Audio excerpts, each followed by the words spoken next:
Y yo estaba, hace varios días que vengo con Juan 10:10, así que leamos Juan 10:10 porque Muy bien. acá habla el Señor Jesucristo. Y después vamos a leer todo Juan 10 porque toda la palabra es maravillosa, ¿no? Pero esto es... Juan 10:10 dice que el ladrón no viene sino para hurtar y matar y destruir.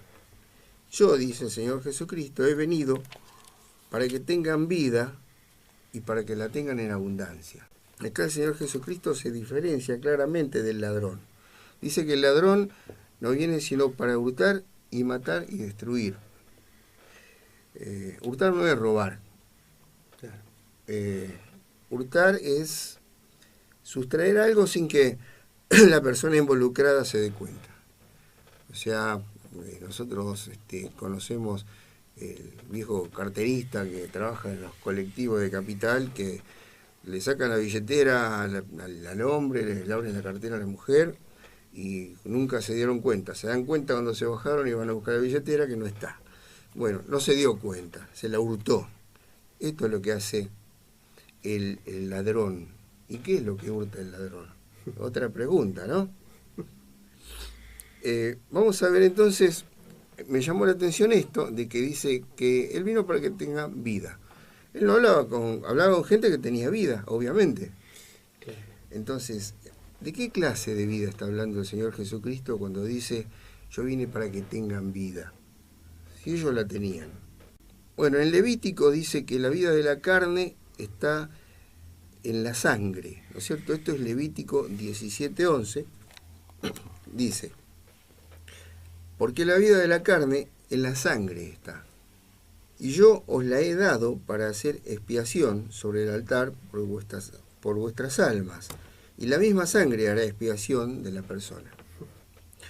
O sea, esta vida, ellos la tenían, la vida del cuerpo, ¿no es cierto? Claro. Que está en la sangre. El corazón bombea sangre, oxigena, y la persona tiene vida.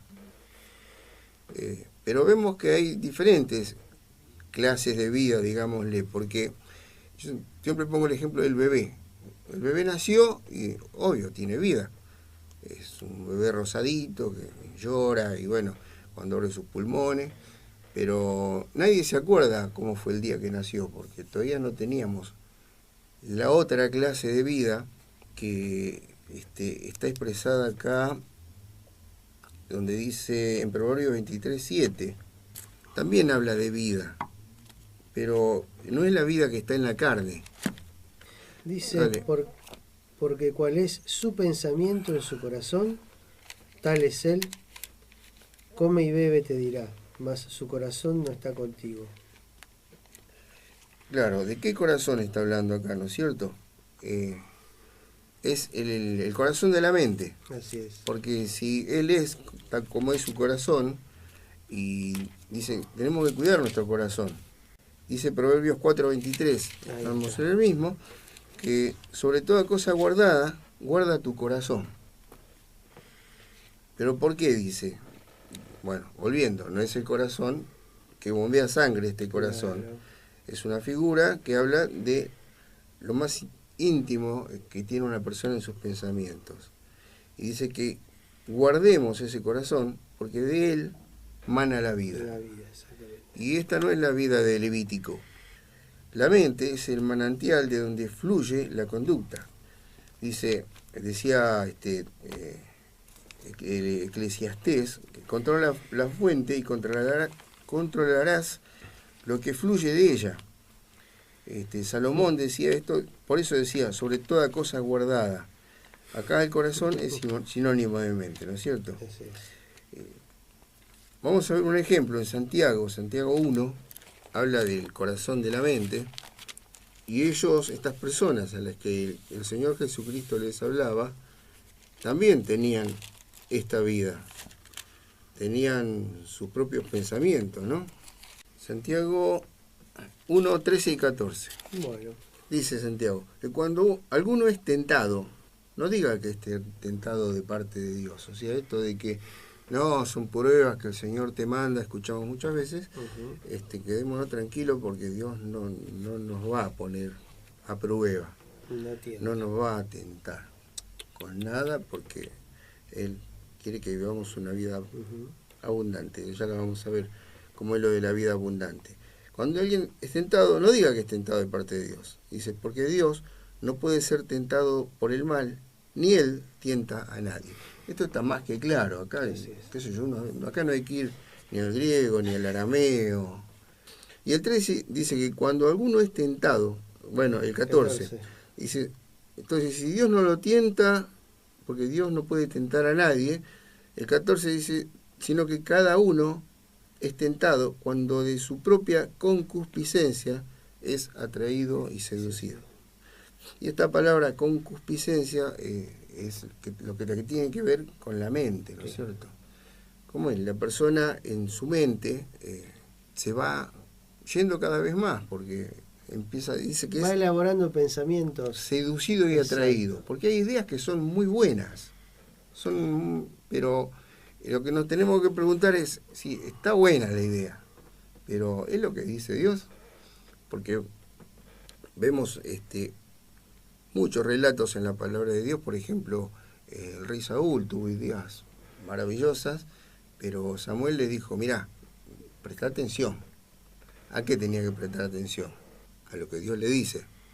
O sea, tu idea es muy buena, no te la vamos a tirar abajo, pero Dios no te dijo eso. Y hoy en día también lo vemos en nuestro diario vivir, porque hay grupos de autoayuda, hay grupos religiosos, así, muchos movimientos que son buenos, son efectivos. Sí, es comparable al ganado de Saúl. Claro, son muy buenas ideas. Son muy prósperos, puede ser muy próspero, puede ser muy relajante, muy tranquilo, pero si sacan algo de lo que Dios dice, por ejemplo, una de las cosas fundamentales, el Señor Jesucristo, y se lo nombra poco o casi nada. Claro. Y anunciar el reino venido, lo que veníamos hablando recién. Entonces te invitan a vivir una vida próspera, a vivir una vida tranquila, pacífica. Está bien, Dios quiere que seamos... Está bueno, ¿no? Sí, pero fuimos llamados a anunciar el Evangelio. Exacto. Listo, gracias. Y justamente, si somos cristianos... Exacto. ¿Quién es nuestro somos Señor? Seguidores de Cristo. De Cristo. Se cae solo. Sí, bueno, parece mentira que uno tenga que aclararlo, ¿verdad? Claro. Pero bueno, pasa. Pero el que tiene oportunidad de leer, lea el libro de Hechos, que es donde se derrama el Espíritu Santo en forma original, lea los Evangelios, y cuando lea los Evangelios va a ver que la gente que crucificó al Señor Jesucristo creían en Dios. Entonces la cosa no pasa por creer en Dios. Ellos creían en Dios. Ellos también creían que venía el Cristo. Lo que no creyeron es que Él era el Cristo. Exactamente. Siguiendo con lo que decía, el Señor Jesucristo acá en Juan 10:10. ¿Cuál era la vida entonces que estos hombres no tenían? Porque estuvimos viendo dos clases de vida. La vida de Levítico, que está en la carne, y que justamente esa vida es la que entregó el Señor Jesucristo en la cruz. Exactamente. Uno puede decir, y diferenciando la palabra vida, ¿no? Vida, ¿está vivo o no está vivo? Eso es una clase de vida. Claro. Ahora, ¿tiene una vida tranquila o una vida agitada? Esas ya son dos clases de vida. ¿Tiene una vida alocada o una vida seria? Tales son los pensamientos en su corazón. Ahí está. De esa vida es el... Tal es él. Exactamente. Bien. Entonces, estas personas tenían claramente estas dos clases de vida, si no, no estarían ahí, ¿no es cierto? Por supuesto. Entonces, ¿qué vida es la que habla el Señor Jesucristo? La vida que ellos no tenían, la vida que un hombre natural no tiene, es la vida espiritual. Así es. ¿Y por qué no la tenemos? Porque en el Génesis se ve como Adán desobedece, y era la única restricción que tenía. Si él obedecía, estaba todo bien, pero si desobedecía, y volvemos a prestar atención a la palabra de Dios nuevamente, él desobedeció y perdió esa vida espiritual. Cuando en el Génesis 1:26, Dios le dice, hagamos al hombre a nuestra imagen. Claro. Y la imagen de Dios, según Juan 4:24, dice, Dios es espíritu. Como dice Génesis 1:26, entonces dice, entonces dijo Dios, hagamos al hombre a nuestra imagen, conforme a nuestra semejanza, y señoree en los peces del mar, en las aves de los cielos, en las bestias, en toda la tierra, y en todo animal que se arrastra sobre la tierra. Claro, y este es el hombre como fue creado por Dios antes de perder su espíritu, ¿no? Esto está en Isaías 43:7, donde explica cómo fuimos formados, hechos y creados. Y en Primera de Tesalonicenses 5:23 dice que somos cuerpo, alma y espíritu. Así es como Dios creó al hombre. Entonces, ¿cuál es la vida que ellos no tenían porque el hombre la perdió? La vida espiritual. Claro. Esta es la vida que el Señor Jesucristo vino a hacer disponible. Acá está muy claro. ¿Para qué vino Cristo? Acá lo resume muy bien. Dice, yo he venido para que tengan vida. O sea, ¿qué es lo que hurta el ladrón? ¿Qué es lo que trata de hurtar y matar y destruir? La vida. La vida espiritual. Exacto. Porque para esto vino el Señor Jesucristo. Él no vino para que nos vaya bárbaro en los negocios. Dios quiere que nos vaya bárbaro en los negocios. Sí. Él no vino para que nuestro matrimonio sea prosperado. Dios quiere que nuestro matrimonio sea prosperado. Pero el punto es la vida espiritual. Y esto es lo que el ladrón trata de robar. Porque se puede tener prosperidad sin creer en Dios, ni siquiera. Claro. Hay gente que ni siquiera cree en Dios y están es próspera. Claro, están llenos de próspera, digamos. De muchas, son grandes acumuladores. Sí, son ¿verdad? prósperos económicamente, Claro, y esto sí, también sí, por ahí lo manejan. lleva a que hay gente que tiene una muy buena familia, Sí, muy educados. son muy educados, sí, tienen una muy buena conducta. Ejemplares. Sí, pero bueno, no se trata de eso. Claro. Él vino para que tengamos vida espiritual. Pero no solamente eso, vino para que la tengamos en abundancia. Yo tengo vida porque confesé a Jesucristo como Señor y Salvador. Y ocurrió después, más adelante, después de su ascensión, el Señor Jesucristo le dice a mis muchachos, no se vayan, porque acá van a recibir, quédense en Jerusalén, porque dentro de no muchos días van a recibir el don del Espíritu Santo. Y esta es la vida que Él vino a hacer disponible. A partir de ese momento, la persona tiene vida espiritual. Pero ¿qué pasa? Además de tenerla, Dios quiere que la vivamos en abundancia. Que desarrollemos esa vida espiritual.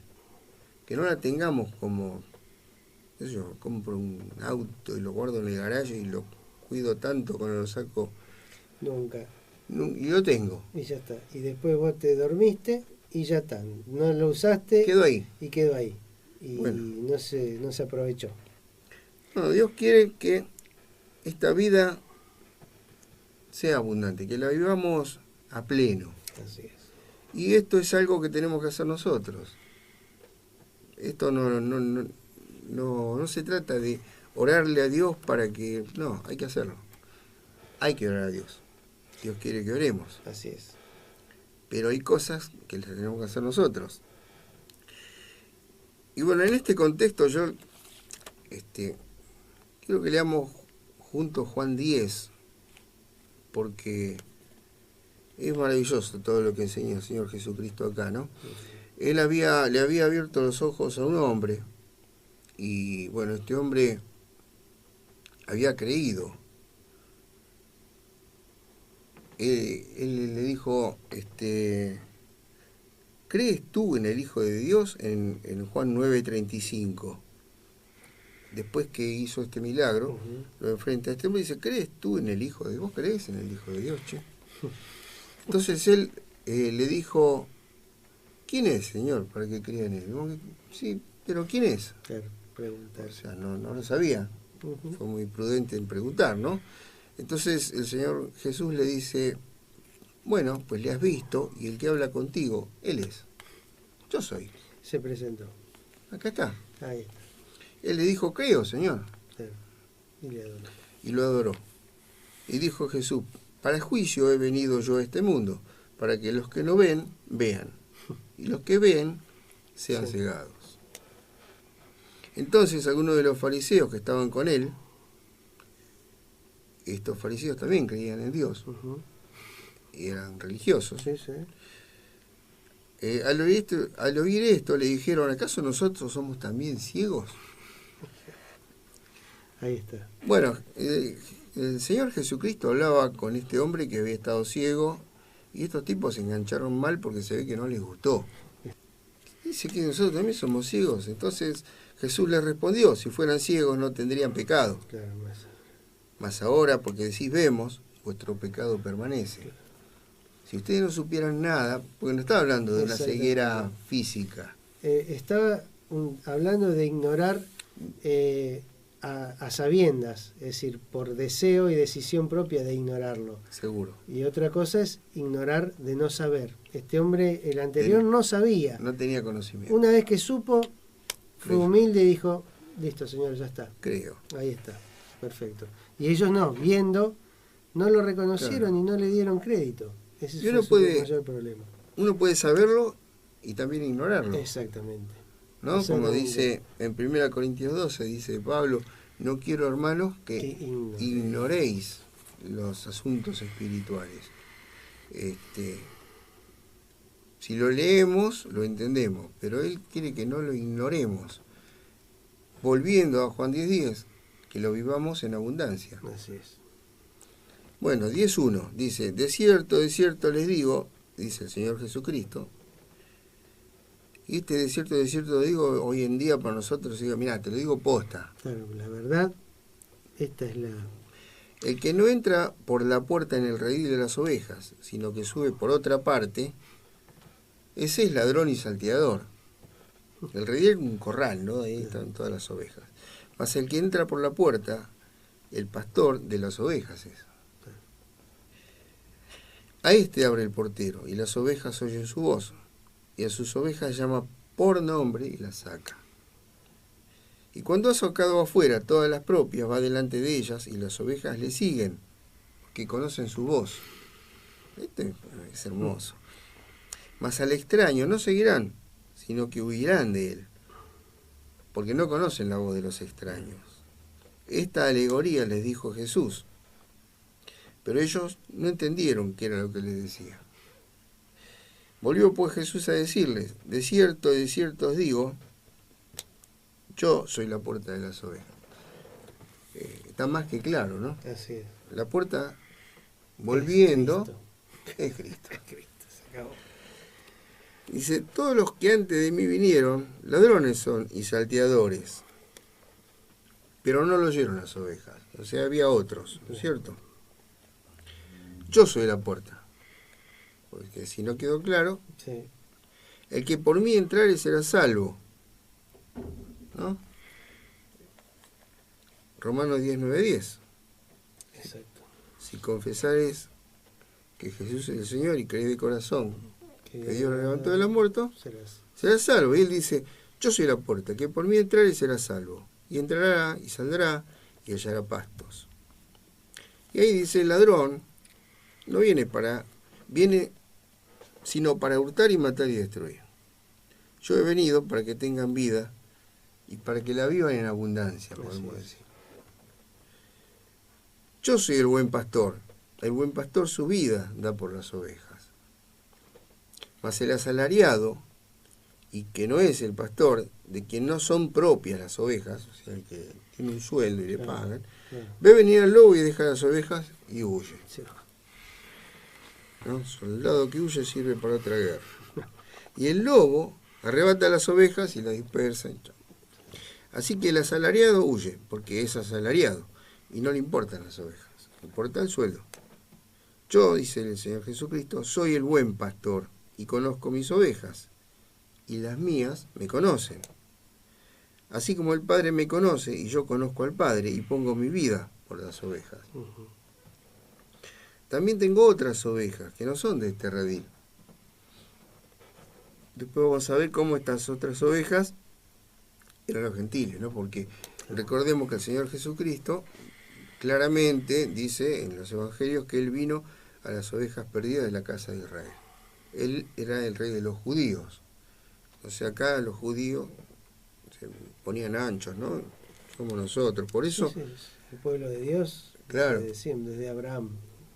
Por eso cuando habla Jesús con el centurión que le pide sanidad para su hija, creo, Él le dice, yo no soy digno de que entres en mi casa. Claro. ¿Por qué le dice, yo no soy digno de que entres en mi casa? Porque Él era un gentil. Así es. Y la división que había entre judíos y gentiles era... Abismal. Sí, ¿no? Sí. Ellos eran considerados menos que humanos. Eran perros, sí, pero no los perros caros de ahora que van a la peluquería y todo. Perro. Perros de lo peor. Entonces él dice, bueno, también hay otros, y oirán mi voz, dice, 10:16. Y habrá un rebaño y un pastor. Uh-huh. O sea, de dos pueblos hizo uno, dice la palabra. Así es. Y entonces habrá ¿cuántos rebaños? Un rebaño. ¿Cuántos pastores? Un pastor. Un pastor. Bueno, les presento al pastor, el Señor Jesucristo. Así es. Por eso dice mi amo el Padre, porque yo pongo mi vida para volverla a tomar. Uh-huh. Nadie me la quita. O sea, Él se entregó. Claro. Veamos los evangelios, vemos como él dice, salía caminando por el medio de ellos. Bueno, no era cuando llegó la hora, ahí vinieron y se lo llevaron. Por eso nadie me la quita, sino que yo de mí mismo la pongo. Tengo poder para ponerla y tengo poder para volverla a tomar. Uh-huh. Este mandamiento recibí de mi Padre. Él sabía que Dios lo iba a resucitar y confió. Así es. Por eso entregó la vida esta del Levítico. Tal cual. La vida que era necesario entregar esa para... Porque la sangre era para expiación de los pecados. De lo que aprendimos el otro día. Claro. Sí. ¿Por qué? Porque Él es el buen pastor. Él es el pastor. Exactamente. Entonces, bueno, ¿vos de qué iglesia sos? Che, Jesucristo. Y el pastor es Jesucristo. Sí, Jesucristo, querido. Claro. Él es cabeza de la iglesia. ¿Quién es? Claro, porque que no se confunda con los ministerios que exacto, Dios dio. Bueno, pero por eso, para aclarar bien la cosa, está bien clarito.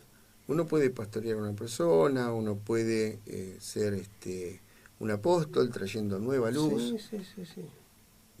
pero no es un cargo, es una responsabilidad. No es una gerenciación, no se puede gerenciar eso, no llevarlo a otros planos que no corresponden, porque se generan cosas que no están descritas directamente acá. Seguro. Y el gerente es Jesucristo. Así es. O sea que anuncien el Evangelio. El Señor Jesucristo vino para que tengamos vida. Ese es el Evangelio que hay que predicar. Así es. Yo vine para que tengan vida espiritual en abundancia. Todo lo demás está bueno, pero yo no vine para eso. Exacto. Yo vine para que tengan vida. Se corrompe, se esfuma, se termina, se todo, excepto esta vida por la cual vino el Señor Jesucristo. Entonces, claro, ese es el norte, el punto pivotal del cristiano.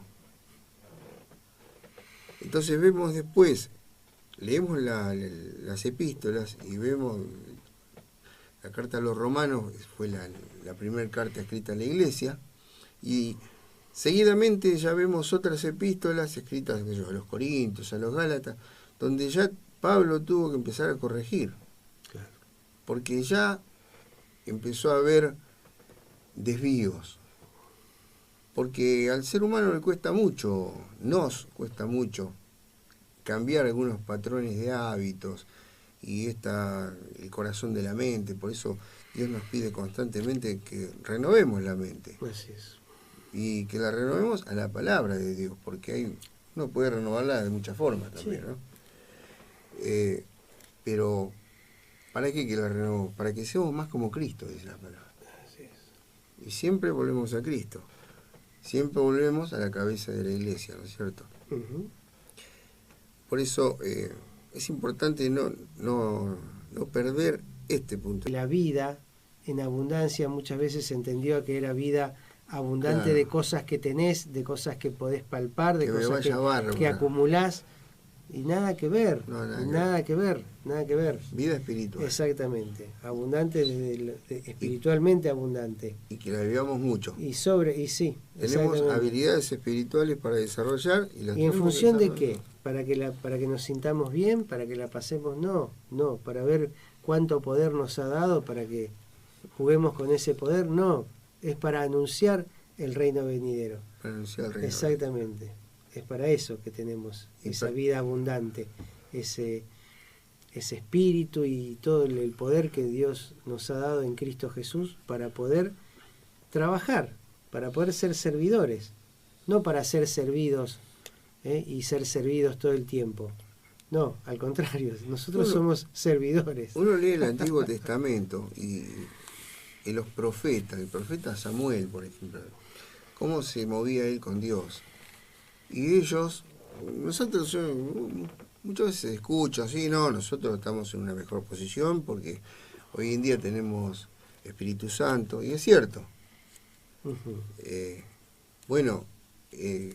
Ellos no tenían espíritu como está disponible hoy en día por simiente, pero sí lo tenían. Claro. No todos lo tenían, los profetas, los reyes, claro. Pero uno ve cómo ellos se movían con Dios. Era un diálogo abierto con Dios. Así es. Franco. Le daba pero honesto. Todos los detalles. A Noé le dice qué madera tiene que usar. No, fue tremendo. Entonces dice, claro. que ellos tenían esa vida espiritual también.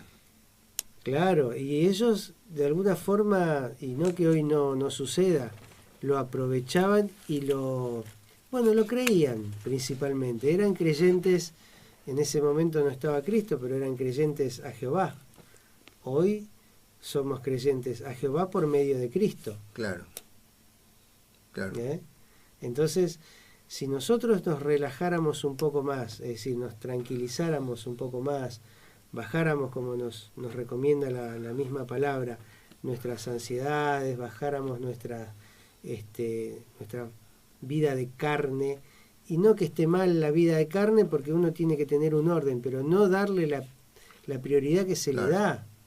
Ejercitarnos para exactamente, tenemos exactamente la misma relación hoy con Dios al detalle, podemos tener, al mismo detalle, de hecho la tenemos, pero bueno, hoy tenemos disponible hablar en lenguas, tenemos disponible esa comunicación espiritual directa con Dios, de tener el Espíritu dentro nuestro. Hoy nosotros somos el templo. Ellos en el Antiguo Testamento construían templos. Hoy somos nosotros el templo. Mirá cómo cambió radicalmente. Y bueno, mirá si no trajo vida en abundancia del Señor Jesucristo, como dice Juan 10:10, sí.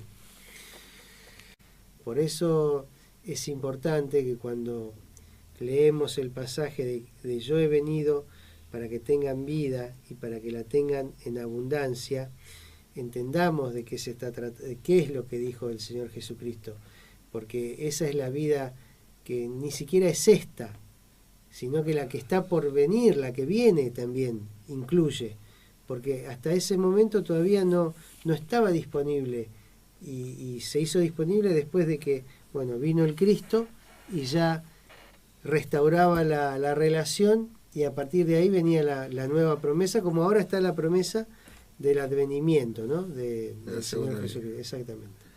Vamos a cerrar con una oración. Y Padre, te damos gracias en el nombre de nuestro Señor y Salvador Jesucristo por tu palabra, Dios, por bendecirnos con ella, por la esperanza que tenemos, Padre, porque lo único que haces es amarnos. Siempre nos amaste, desde que nos creaste. Así que lo entendemos y te agradecemos porque lo entendemos cada vez un poco más. Te pido y te elevo la vida de cada uno de los que nos han escuchado y de los que no nos han podido escuchar, por supuesto, y de toda la humanidad. Te elevo la vida de todos para que bueno, te conozcan, Dios, porque es lo mejor que nos puede pasar, es conocerte y conocer a tu Hijo Jesucristo. Gracias en el nombre de Él te damos. Amén. Amén. Bueno.